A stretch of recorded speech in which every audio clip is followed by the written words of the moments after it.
Итак, первый старт, проверка тахометра после настройки ремонта у Никиты.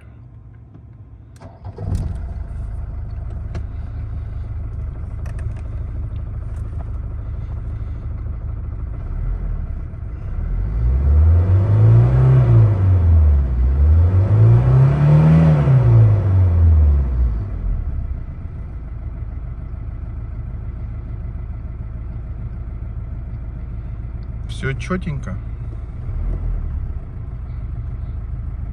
Огонь.